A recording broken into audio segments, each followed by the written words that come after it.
trabalho com orçamento há, sei lá, eu desde quando? 19 anos por aí, né? Porque desde a época do estágio eu já trabalhava com orçamento. E é um processo que a gente não para muito para pensar no porquê aquilo está lá, sabe? Por que é um telhado de madeira e não metálico? Por que tem forro de gesso ou só reboco na laje? Por que está usando esse tipo de cerâmica? Não liga muito isso com a valorização ou desvalorização do imóvel. Só que a gente sabe que no mercado se conversa sobre casa de baixo padrão, alto padrão, né?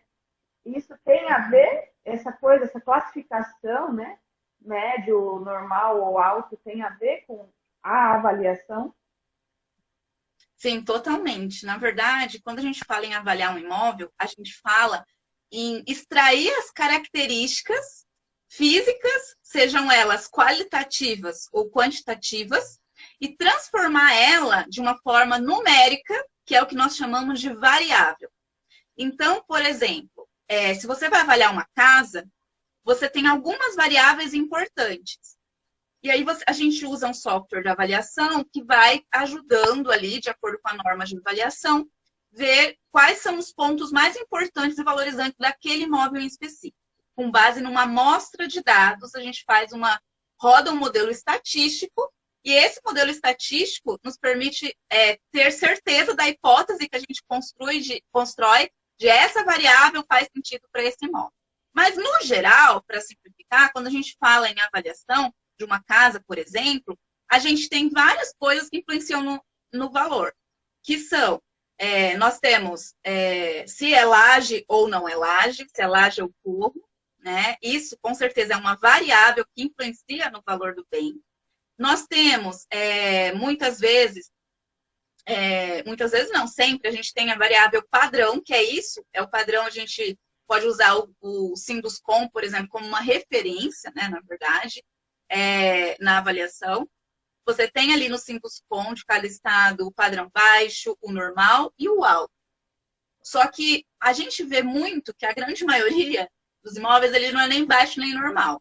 Ele é normal baixo. A gente mistura. Porque ele não tá nem assim, nossa, esse aqui tá no meio termo. E também não tá tão ruim, sabe? Então a gente pega ali, dá aquela misturada e a gente soma o baixo com o normal e divide, vai dar uma média. Então a gente trabalha com baixo, normal, normal alto e alto. Para ter mais uma certa... aproximar um pouco mais da realidade do mercado. Então, o padrão, muitas vezes, ele é definido como? Claro que é muito subjetivo, mas ele vai ser definido, sim, vamos dizer, pelos aspectos qualitativos do imóvel, como eu disse. Embora tenha variável laje, se ele tem laje, isso também está influenciando no padrão, né?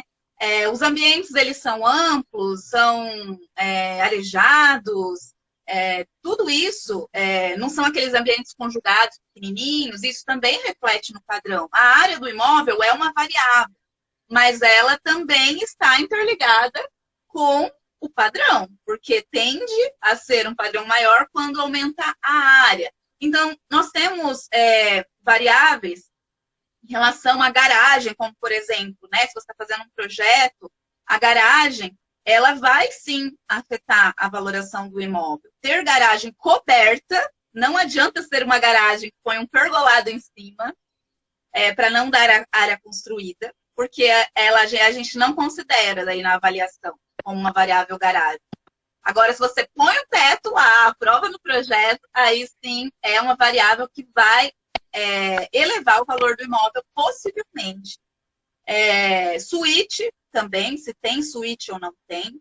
Essas questões, elas influenciam diretamente. Então, de acordo com o imóvel que você pega, esteja ele ainda no papel ou esteja ele já construído para você avaliar, você vai ver que tem quais são as variáveis daquele imóvel que estão influenciando para que ele valha tal valor. Então, nada vai ser imaginário, assim, não é achismo. Sempre vai ter que provar aquilo através da norma de avaliação mesmo.